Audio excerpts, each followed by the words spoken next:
ഇനി ഞാൻ രണ്ടാമത് വെല്ലുവിളിക്കുന്നത് കിഴന ഉസ്താദ് വഫാത്തായതിനു ശേഷം, അതിന് മുമ്പാണ്ടേക്കൂലോ, വഫാത്തായതിനു ശേഷം ഇന്ന് വരെയായി കിഴന ഉസ്താദിന്റെ ആണ്ട് കഴിക്കാൻ വേണ്ടി ഞാൻ ഇന്ന ആളോട് ഇത്ര പൈസ വാങ്ങിയെന്ന് ഒരു വ്യക്തിന്റെ പേര് ഏതെങ്കിലും ഒരു മുജാഹിദ് പറയോ?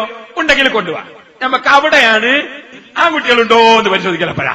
മുജാഹിദിന്റെ കൂട്ടത്തിൽ ആൺകുട്ടികളുണ്ടേ കൊണ്ടുപോവാ. കിഴന ഉസ്താദിന്റെ ആണ്ട് കഴിക്കാൻ വേണ്ടി ഞാൻ ഒരു പൈസയെങ്കിലും ഒരാളോട് പിരിവെടുത്തത്.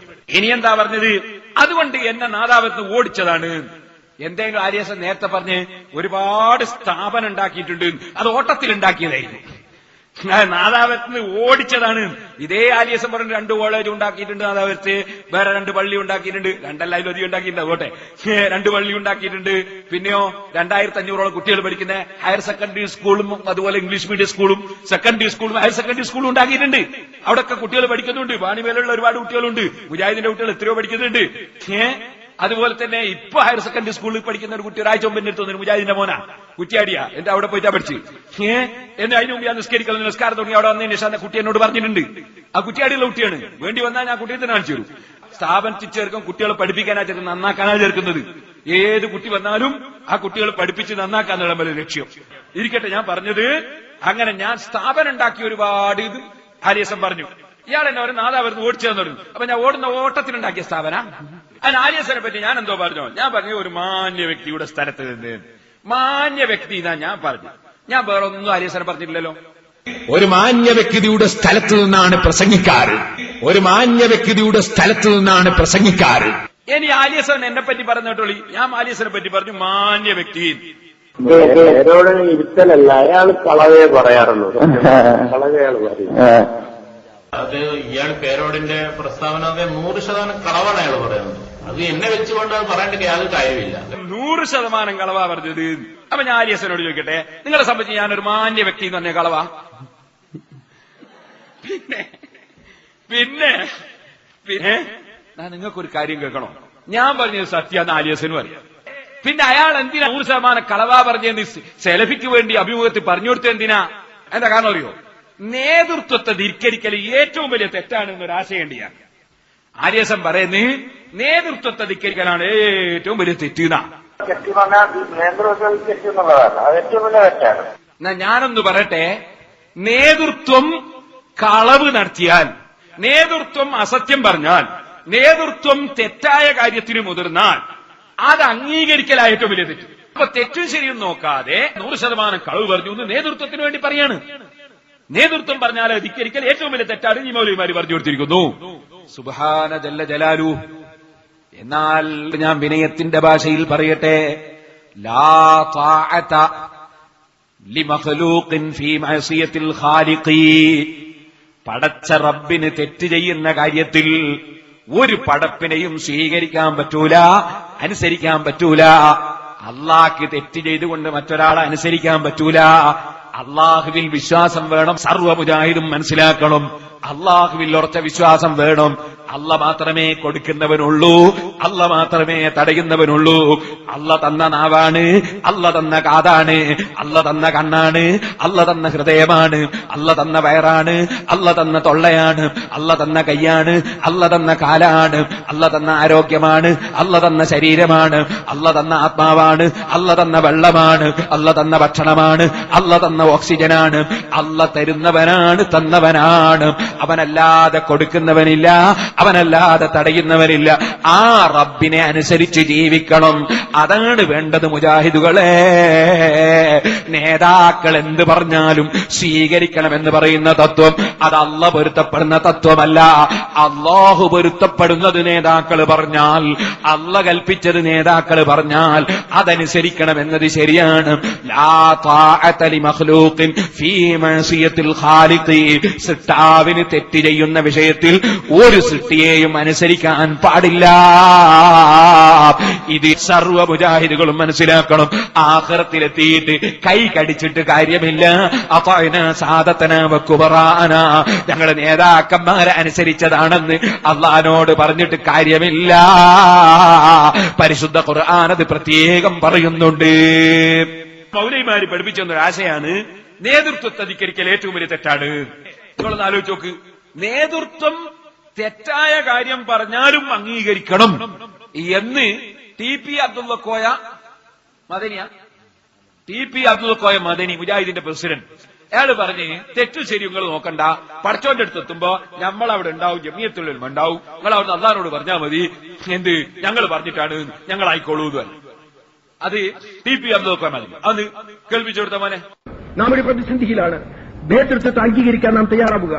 ആ നേതൃത്വം എടുത്ത തീരുമാനം അത് തെറ്റാണെങ്കിൽ ആ തെറ്റ് അവരിൽ ചുമത്താൻ നാം തയ്യാറാവുക. പരലോകത്തെ അള്ളാഹുവിന്റെ മുന്നിൽ റബ്ബേ ഇവർ പറഞ്ഞതിന്റെ അടിസ്ഥാനത്തിലാണ് ഞങ്ങൾ ഇതിനെ പിന്തുടർന്നത്, ഞങ്ങൾക്ക് അറിഞ്ഞുകൂടായിരുന്നു, ഈ പണ്ഡിതന്മാരാണ് ഞങ്ങൾ വഴിവേൽപ്പിച്ചത് എന്ന് നിങ്ങൾ പറയുക. അത് ഏറ്റെടുക്കാൻ കേരള ജമിയത്തുൽ ഉലമ തയ്യാറാണ് എന്ന കാര്യം ഞാനിവിടെ പറയട്ടെ. അപ്പൊ ടി.പി. അബ്ദുള്ളക്കോയ മദനി ഇങ്ങനെ പറഞ്ഞപ്പോ എന്തായാലും തെറ്റും ശരിയും നോക്കണ്ട, നേതൃത്വം പറയും പോലെ സ്വീകരിച്ചാൽ മതി, ആഖിറത്ത് നമ്മളായിക്കോളൂ എന്ന് പറഞ്ഞല്ലോ. എന്നാ ഇനി ആലിയസന്റെ സ്ഥലത്തിനെ പറ്റി നമ്മളൊന്ന് പറയാ. അതിന്റെ സത്യാവസ്ഥ എന്താ? ആലിയസനെ കൊണ്ട് ഞാൻ സമ്മതിപ്പിച്ചു തരാൻ ഞാൻ പറഞ്ഞത് ശരിയാണ്. അത് കേട്ടോളികള് ആദ്യമായിട്ടൊന്ന് കേട്ടോളി. അയാൾ ആ സ്ഥലത്തിനെ പറ്റി ഒന്ന് വിശദീകരിക്കട്ടെ, ഒന്ന് കേട്ടോളി. ഈ 2-3 വർഷം മുമ്പ് ഈ സ്ഥലം ഒരു പറമ്പായിട്ട് കിടക്കുകയും അതിനുശേഷം ഞാൻ ബിൽഡിംഗ് പണിയാൻ വേണ്ടിയിട്ട് ഈ അവിടെയുള്ള മരങ്ങളും കാര്യങ്ങളെല്ലാം ഒഴിവാക്കി ബിൽഡിങ്ങിന്റെ പ്ലാനൊക്കെ സാങ്ഷനാക്കി അങ്ങനെ ഓപ്പണായിട്ട് കിടന്ന അവസരം അന്ന് എല്ലാവരും, എല്ലാ രാഷ്ട്രീയ പാർട്ടികളും, എല്ലാ മതസംഘടനകളും 2-3 വർഷം കൊണ്ട് എന്ത് ചെയ്തിട്ടുണ്ട്, അവിടെ പരിപാടികൾ എല്ലാ ദിവസവും പരിപാടികൾ നടത്തിക്കൊണ്ടിരിക്കുന്നുണ്ട്. അപ്പോ അയാളിപ്പോ പറഞ്ഞതറിയോ, 2-3 വർഷം മുമ്പ് പറമ്പിലുള്ള സാധനങ്ങൾ മുറിച്ച് മാറ്റി എന്ത് ചെയ്തു, അയാൾ ബിൽഡിങ്ങിന്റെ പ്ലാനൊക്കെ സാങ്ഷനാക്കി. പിന്നെ എല്ലാ മതസംഘടനയുടെ ആളുകളും അവിടെ പരിപാടി വെച്ചു. കളവാണേ, നമ്മൾ ഇതുവരെ അവിടെ പരിപാടി വെച്ചിട്ടില്ലല്ലോ. നമ്മളൊരു മതസംഘടനയുടെ ആളെന്നല്ലേ, നമ്മൾ വെച്ചിട്ടില്ല. എല്ലാവരും ഇതിന് തെറ്റാണ്. പിന്നെ അതെ എല്ലാ ദിവസവും പരിപാടി, അത് തെറ്റാട്ടോ കളവാട്ടോ, എല്ലാ ദിവസവും അവിടെ പരിപാടി ഉണ്ടായില്ല, ചില ദിവസങ്ങളെങ്കിലും എങ്ങാനും പരിപാടി ഉണ്ടായിട്ടുള്ളൂ. പിന്നെ അയാൾ എന്താ പറഞ്ഞേ, പിന്നെ അയാൾ പറഞ്ഞ് 2-3 കൊല്ലം മുമ്പ് അതിന്റെ ബിൽഡിങ്ങിന്റെ പ്ലാനൊക്കെ സാങ്ഷനാക്കി. അത് ശരിയായിരിക്കും, നമുക്കറിയുന്ന കാര്യമില്ല, അത് അയാളെ കാര്യം. പിന്നെ അയാൾ പറഞ്ഞു അങ്ങനെ ഇങ്ങനെ അവിടെ പരിപാടി വെച്ചുകൊണ്ടിരിക്കുന്ന സ്ഥലമാണ് എന്ന് പറഞ്ഞു. അതില് പരിപാടി വെക്കുന്നു പറഞ്ഞത് ശരിയാണ്, പക്ഷെ എല്ലാം എന്ന് പറഞ്ഞത് ശരിയല്ല. ബാക്കിയൊക്കെ അയാൾ പറഞ്ഞത് ശരിയാണ്, ശരിയാന്ന് തന്നെ പറയണ്ടേ. പിന്നെ എന്താണ് അയാളെ പോലെ നമുക്കൊന്നും പറയാൻ പറ്റില്ലല്ലോ. പിന്നെന്താണ് അയാൾ പറയുന്നത്, പിന്നെ അയാൾ പറയുന്നത് ഇയാൾ ഈ സ്ഥലം വേലി കെട്ടി മുട്ടിക്കാൻ കാരണം എന്താണ്, ഒരു കാരണം പറയണ്ടേ ഇയാള്. അപ്പൊ ഞാൻ പറഞ്ഞ കളവാണെന്ന് വരുന്ന രൂപത്തിൽ ഒരു കാരണം അയാൾ പറയുന്നത് കേട്ടോളി അഭിമുഖത്തിൽ. പിന്നെ അയാൾ ശരിയായ കാരണം പിന്നെ പറയുന്നുണ്ട് കേട്ടോ, ഞാൻ പിന്നെ കേൾപ്പിച്ചു. അപ്പൊ അതൊന്നും ആദ്യം കേട്ടോളി. അതിനിടയിൽ ഞാൻ ബിൽഡിംഗ് പണിയണമെന്ന് ഉദ്ദേശിച്ചത് എന്ത് ചെയ്ത് ഒരു 2 മാസം 3 മാസം മുമ്പ് ആ സ്ഥലം മതിൽ കെട്ടി അല്ല മുള്ളിൽ വെച്ച് മുട്ടിക്കുകയും ചെയ്തിട്ടുണ്ട്. അത് ഹുസൈൻ സലഫിന്റെ പരിപാടി അവിടെ വരാതിരിക്കാനോ അല്ലെങ്കിൽ മറ്റൊന്നിനോ ഒന്നല്ല അവിടെ ഇങ്ങനെ അത് അവിടെ ബ്ലോക്ക് ചെയ്തു. അപ്പോ അയാൾ അത് ബ്ലോക്ക് ചെയ്ത് മുട്ടിച്ച് മറ്റൊന്നിനുമല്ല. പിന്നെ എന്തിനാ അയാൾ മുട്ടിച്ചത് എന്ന് അയാൾ പറയുന്നത് അവിടെ ബിൽഡിംഗ് പണിയണമെന്ന് ഉദ്ദേശിച്ചിട്ട് 2-3 മാസം മുമ്പ് ഞാൻ അങ്ങനെ ചെയ്താണ്. മാസം ഇപ്പൊ എത്രയായി, ഇപ്പൊ തികഞ്ഞി മാസം എത്രയോ ആയി. എന്നിട്ട് ഇതുവരെ ബിൽഡിംഗ് ഉണ്ടാക്കിയിട്ടില്ലല്ലോ. പണി തുടങ്ങിയിട്ടില്ലല്ലോ. കുഴിച്ചിട്ടില്ലല്ലോ. എന്തെങ്കിലും സാധനം ഇറക്കിയിട്ടില്ലല്ലോ. ഇന്നുവരെ ചെയ്തിട്ടില്ലല്ലോ. അപ്പൊ ബിൽഡിംഗ് പണിയാൻ വേണ്ടി ഉദ്ദേശിച്ചെന്ന് അയാള് ഒരു കാരണം ഉണ്ടാക്കി പറഞ്ഞല്ലേ അത്. എന്നാ നിങ്ങൾ ശരിക്ക് ആലിയസന്റെ നാവുമെന്ന് എന്നെ കേട്ടോളി. എന്നാ ആലിയസൻ തന്നെ പറയുന്നു വെച്ചു കൊടുത്താ മോനെ. ആലിയസൻ പറയട്ടെ എന്തിനാണ് എന്റെ കാലത്തുനിന്നായിരുന്നു അവിടെ ഇതുവരെ നടത്തിയത്. പിന്നെ അത് പറഞ്ഞാൽ ഞാൻ ജീവിതത്തിന് എല്ലാ രാഷ്ട്രീയ പാർട്ടികളും എല്ലാവരും ഒരുപോലെ ഉണ്ടാക്കിയത് അത് യൂസ് ചെയ്യാൻ തുടങ്ങിയപ്പോ ഞാനത് കെട്ടി മുട്ടിച്ചതാണില്ല. ആരും പരിപാടി നടത്തണ്ട വിചാരിച്ചിട്ട് ചെയ്തതാണ് ഞാനത്. ഇപ്പൊ കേട്ടില്ലേ, എല്ലാ രാഷ്ട്രീയ പാർട്ടിക്കാരും എല്ലാരും യൂസ് ചെയ്യാൻ തുടങ്ങിയപ്പോ ഞാന് അങ്ങനെ കെട്ടിമുട്ടിച്ചതാണ് എന്നാ ഇപ്പൊ പറഞ്ഞ്. അപ്പൊ ഈ ചോദിക്കുന്ന ആള് ചോദിച്ചു ആരും പരിപാടി നടത്തണ്ട വിചാരിച്ചിട്ടല്ലേ. വളരെ ആരും പരിപാടി നടത്തണ്ട വിചാരിച്ചിട്ട് കെട്ടിമുട്ടിച്ചതാണ്. ഇയാളെന്റെ നേരത്തെ പറഞ്ഞ് ബിൽഡിങ്ങിന്റെ പണി തുടങ്ങേണ്ടിയിട്ടാണ്. ഇപ്പൊ എന്താ പറഞ്ഞത് ആരും പരിപാടി നടത്തണ്ടെന്ന് വിചാരിച്ചിട്ടാണ്. ഈ ആരും തന്നെ സെൽഫി വെട്ടിട്ടില്ലേ, ആരും പരിപാടി നടത്തണ്ടെന്ന് വിചാരിച്ചിട്ടാണ് സെൽഫിയും പെട്ടില്ലേ.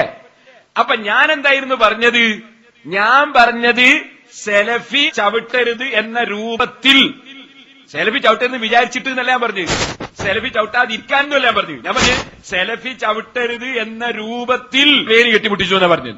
അപ്പൊ ഞാൻ പറഞ്ഞ വാദം ഇൻഷാ അല്ലാഹ് കേൾപ്പിക്കുന്നുണ്ട്. അപ്പൊ ആരും പരിപാടി നടത്തണ്ടെന്ന് വിചാരിച്ചിട്ടാണ് ഞാനത് ചെയ്തത് എന്ന് ആജസൻ തന്നെ പറഞ്ഞു.